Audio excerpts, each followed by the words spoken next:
affublée de surnoms pour le moins assez moqueurs tout au long de sa carrière, elle aura pourtant réussi à séduire le plus grand nombre en passant de l'agriculteur au baba cool. Vous l'avez compris, aujourd'hui on va parler d'un véhicule complètement mythique puisqu'il représente la France à l'international. C'est vraiment l'emblème français. Pas mal, non? C'est français. Aujourd'hui on essaye la Dush Cocorico. Ce modèle date de 1978 et vous allez voir, il est un petit peu original. C'est un swap Visa puisqu'il fait 35 chevaux, soit la 2 chevaux la plus puissante jamais produite. Ça va bombarder sévère.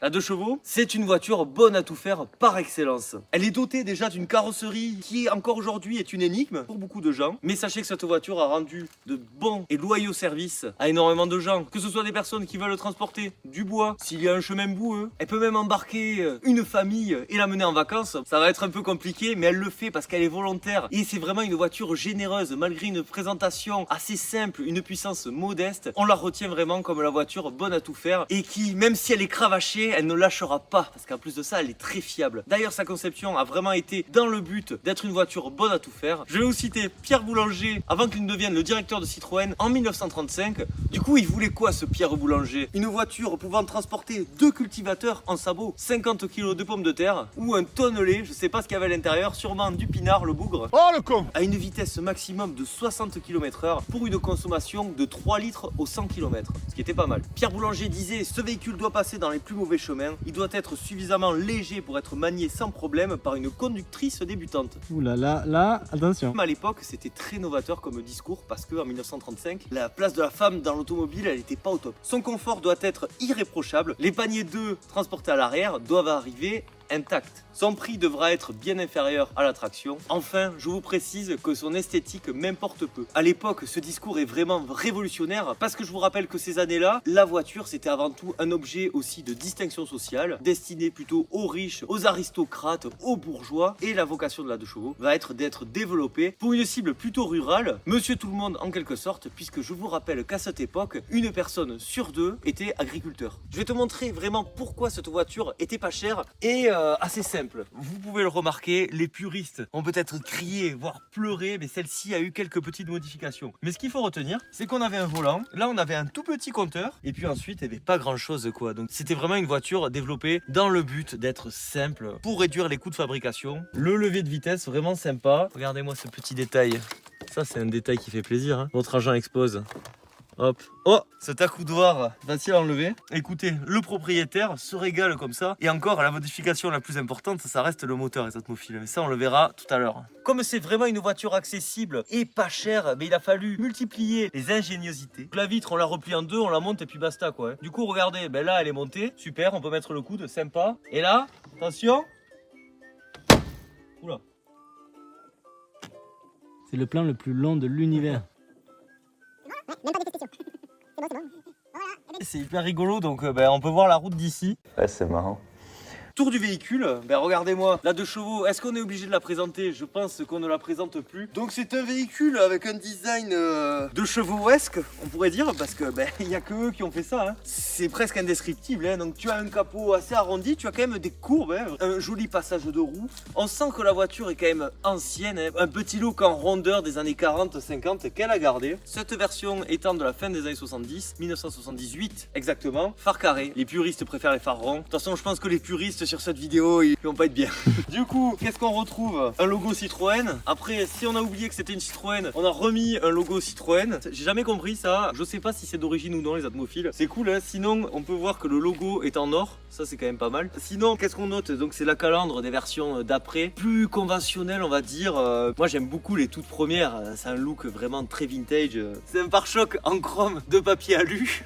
Sinon, vous avez les petits clignotants ronds. Très sympa. Regardez-moi, ce profil, il est légendaire. On reconnaît que c'est une Citroën, pourquoi? Parce que les roues arrière sont cachées. Là, qu'est-ce qu'on voit? Ces vitres qui se rabattent pour économiser de l'argent, mais de toute façon, tout a été vraiment développé dans ce but. D'ailleurs, le designer de cette auto, c'est pas n'importe qui, puisqu'il s'agit de Flaminio Bertoni, qui a entre autres designé la DS, la traction avant, ou la Citroën Ami 6. Bref, le mec a un petit CV. Si son look a toujours été un petit peu décrié, force est d'admettre qu'aujourd'hui, il fait à peu près l'unanimité dans le monde automobile, et la 2 chevaux, c'est un look à part. Le côté cabriolet cabriolet, c'était pas pour avoir un véhicule fun ou sympa. C'est juste que la toile, ça coûte moins cher qu'un toit en acier. Donc Citroën, ils se sont pas pris la tête. Et d'ailleurs, sachez que les toutes premières 2 chevaux avaient la toile qui allait jusqu'en bas. Il n'y avait même pas d'ouverture de coffre. Ce qui lui a valu son premier surnom, qui était la boîte de sardines. Patrick Sébastien, on t'embrasse. Monsieur le préfet a dit la bamboche, c'est terminé.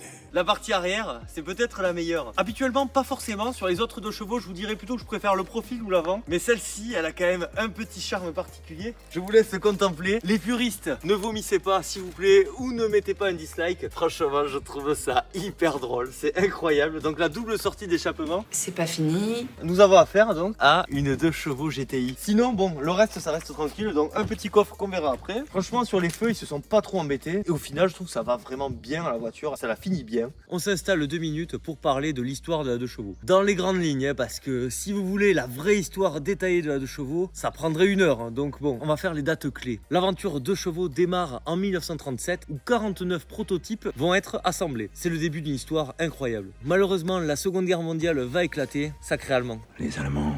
Et ça va retarder donc la mise en production de tout le marché automobile, dont cette 2 chevaux. Finalement, ça va être en 1947 que la silhouette définitive va être fixée. Mais c'est en 1948 que la 2 chevaux va être présentée au public pour la première fois au Salon automobile de Paris. La foule est en délire. Ils se disent waouh, ils sont choqués, mais à la fois interpellés parce que cette 2 chevaux, ça ne ressemble à aucune voiture de la même époque. Clou du spectacle, elle va coûter beaucoup moins cher que les autres voitures commercialisées à cette époque. À partir de 228 000 anciens francs, elle sera vendue 53 000 francs de moins que la voiture la moins chère à cette époque, à savoir la Renault 4 chevaux, qui est très sympa aussi. Si jamais un des admophiles en a une, je suis preneur. Mais cette 2 chevaux, elle aura tellement fait parler d'elle qu'elle a complètement éclipsé les autres nouveautés de ce salon, dont notamment quand même une certaine Peugeot 203. L'année d'après, les premiers modèles sont commercialisés, donc en 1949, le public est globalement conquis, mis à part sur un point spécifique, à savoir la puissance, puisqu'elle ne fait que 9 chevaux avec une vitesse maximale de 65 km/h. Et pour certains usages, même en 1949, c'est un peu juste. On va faire un bond dans le temps et là je vous amène en 1964, soit 15 ans après la commercialisation de la 2 chevaux. Et Citroën n'a apporté que des petites touches. Et pourtant, cette année-là, la 2 chevaux va faire son meilleur score de vente avec plus de 232 000 exemplaires vendus, ce qui va conforter Citroën dans le fait de pas trop apporter de modifications à la 2 chevaux. En 1967, la principale rivale de la 2 chevaux va sortir puisqu'il s'agit de la Citroën Diane. Cette Diane pourrait être perçue comme un danger pour la 2 chevaux. Ça va être le cas pendant 1 an où les ventes fléchissent bien avant de bien repartir en 1969. La Diane a moins bien marché, mais personnellement, j'adore cette voiture. En 1970, ça va être sûrement l'année la plus importante pour la 2 chevaux, puisque Citroën commence à être conscient, 22 ans après sa première présentation, qu'il faudrait peut-être un petit peu booster de manière un petit peu plus significative cette 2 chevaux. C'est ainsi que la gamme va être divisée en 2 parties. Il y aura les 2 chevaux 4 et les 2 chevaux 6. La 2 chevaux 4 fait 24 chevaux, et la 2 chevaux 6 est animée par un 602 cm3 hérité de la Diane, qui fait la puissance de 28 chevaux. En 1974, la 2 chevaux a 25 ans, c'est quand même assez incroyable dans la production automobile. Et sachez qu'elle fait sa 2e meilleure année de vente avec 227 000 exemplaires vendus, c'est juste quelque chose de fou. Quelle voiture peut se permettre de réaliser sa 2e meilleure année de vente 25 ans après? Incroyable. Citroën se dit que sa voiture est immortelle. On arrive en 1978 et Citroën se rend compte que les 2 chevaux 4, ça commence aussi à être un petit peu compliqué parce que bon, pendant ce temps, les autres voitures évoluent et en 78, il y a des voitures quand même assez puissantes et qui marchent bien quoi. Donc la 2 chevaux, c'est déjà assez ridicule à ce moment-là. Donc les 2 chevaux 4 sont virés du catalogue et Citroën ne va proposer plus que des 2 chevaux 6 et en plus de ça, ils vont la booster un petit peu, passant la puissance de 28 à 29 chevaux. Vous êtes satellisé. Ça permettra tout de même à la 2 chevaux d'atteindre 115 km/h en pointe, c'est pas dégueu pour une 2 chevaux. En 1983, c'est la fin de la Diane qui aura convaincu sans trop convaincre. Il faut dire que la 2 chevaux est un tel monument aussi. Et c'est donc en 90 que les dernières 2 chevaux sortiront des usines de production. Ça fait un petit pincement au cœur, mais il faut dire qu'à cette époque, la voiture est complètement à l'ouest comparé aux standards modernes. Et en plus de ça, Citroën ne la bradait pas tant que ça. L'écart au catalogue avec une AX était assez faible. Et pourtant la X, même si aujourd'hui ça prête à sourire, c'était 100 fois plus moderne qu'une 2 chevaux. Les places arrière, allez, ça pouvait être un balai du monde, moi je peux vous le dire. L'ouverture c'est tout arrondi, dis donc. Les vitres ne s'ouvrent pas. En vrai, ça va. Niveau confort, ça passe. Bon, je ferai peut-être pas un Tarbes Paris avec, mais bon, pour des petits trajets occasionnels, ça va très bien. Et puis, il faut se remettre dans le contexte de l'époque. Franchement, c'était pas mal. Et je rappelle que c'est la voiture la moins chère du marché aussi. Ça passe. Pourquoi cette voiture ne reviendrait pas en version moderne? C'est vrai, Mini l'a fait, Volkswagen l'a fait, Fiat l'a fait. Je comprends pas. Même Renault va s'engouffrer dans cette mode du néo-rétro avec la future Renault 5 qui s'annonce vraiment trop sympa et même une future 4L. J'ai envie de vous dire, mais Citroën, vous voyez croyez pas qu'il y a de l'argent à vous faire quand même. Certes, la première C3 était en quelque sorte une interprétation un petit peu moderne de la 2 chevaux avec son gabarit tout en rondeur qui rappelle vraiment ses lignes. Mais on en veut plus quoi. D'ailleurs, une nouvelle 2 chevaux a vraiment failli sortir. Je vous renvoie à la Citroën Revolt présentée au salon de Francfort de 2009. Et ce concept, même encore aujourd'hui, il serait franchement magnifique en voiture de série. C'est bien dommage que DS n'ait pas voulu la commercialiser parce que beaucoup de personnes parlaient ensuite d'une version série de ce modèle sous l'appellation DS2. Franchement, j'aurais été trop fan. Malheureusement, ils ont préféré produire des berlines chinoises et des copier-coller d'Audi Q5. Parmi le nombre incalculable de concept cars designés par des passionnés de la marque, je vous mets ici ma favorite qui est vraiment magnifique et qui ferait un carton selon moi si elle était commercialisée. La France éternelle. Pourquoi on achète une 2 chevaux? Forcément pour son coffre. Ah, une calandre. Bah dis donc, elle est belle. Hein. Bah écoutez, c'est un coffre, somme toute, tout ce qu'il a de plus coffre quoi. Hein. C'est-à-dire une malle où il y a de la place, mais pas trop. Le seuil de chargement est quand même moyen. C'est un coffre moyen. Par rapport au gabarit du véhicule, on va dire que ça va. Elle fait 3,83 m, je vous rappelle, soit la taille par exemple B de sa réinterprétation moderne, commercialisée à ce jour, à savoir la première C3. Ouf, pardon. La 2 chevaux, c'est un mythe, c'est un modèle culte qui a connu des déclinaisons. Je pense bien évidemment à la 2 chevaux fourgonnette, qui est tout simplement l'ancêtre du berlingot moderne. Et oui, faut pas l'oublier, cette 2 chevaux fourgonnette, elle en a rendu des services, moi je peux vous le dire. Hein. Les paysans, les travailleurs, plein de gens, ils en étaient ravis, ils en étaient contents de cette voiture. Elle fut vendue quand même tout de même à plus de 1 200 000 exemplaires. Ensuite arrivera l'Acadiane, très connue aussi l'Acadiane, très sympa. Puis El Famoso C15. On peut penser aussi, bien évidemment, à la 2 chevaux Sahara. Vraiment un modèle culte qui est devenu rarissime et qui coûte aujourd'hui très cher. Comptez minimum 100 000 € pour vous en procurer une. Combien ? Oui, 100 000 € pour acheter une 2 chevaux. Enfin, sachez même que des 2 chevaux en version barquette auront participé à des grandes courses automobiles, c'est juste fou. C'est la légende, hein, comme on le dit souvent. Elle n'a pas usurpé son titre. Et pour ça mérite bien un coup de klaxon. Regardez-moi ce moteur de 2 chevaux GTI, je vous rappelle, double sortie d'échappement, moteur de Visa quand même, 35 chevaux, et vous voyez qu'il y a encore de la place. Moi je vous dis, il faudrait rajouter quelques turbos, et là ça pourrait envoyer vraiment assez sympa. Sinon, si on prend l'intérieur d'une 2 chevaux, ce qui est bien, c'est que c'est hyper accessible, et par exemple pour des néophytes en mécanique, je pense que ça peut être vraiment une base intéressante, parce que tout peut se changer de façon assez simple. Par contre, vous savez que j'aime les vérins, hein. Là on en est très loin. Bon, les atmophiles, c'est original quoi. C'est sympa, regardez-moi ces beaux champs là, à bord de cette 2 chevaux. Je pense que c'est la voiture la plus archaïque que j'ai conduite quand même. Au niveau puissance, vous voyez, c'est un peu mou, là je suis en 2. Les rapports de boîte, c'est assez rigolo, hein. Faut vraiment prendre le coup de main. Là il y a une montée, alors il faut anticiper, il faut beaucoup anticiper. Pas de direction assistée. Regardez-moi ces belles routes là. Le frein c'est un peu, c'est vraiment l'ancienne quand même. Sinon le volant est complètement démesuré. Hein. La 2 chevaux, ça fait des heures maintenant que je la conduis. Franchement, un petit régal. Attention, le dos d'âne. C'est pas la DS. Hein. Et regardez, petite accélération. Sinon, en termes de performance, c'est vraiment pas incroyable. Hein. Les 2 chevaux 6, parce que celle-ci, on n'a pas ses perfs vu que c'est un modèle swap. Mais les 2 chevaux 6, les toutes dernières, le 0 à 100 est effectué à peu près 33 secondes.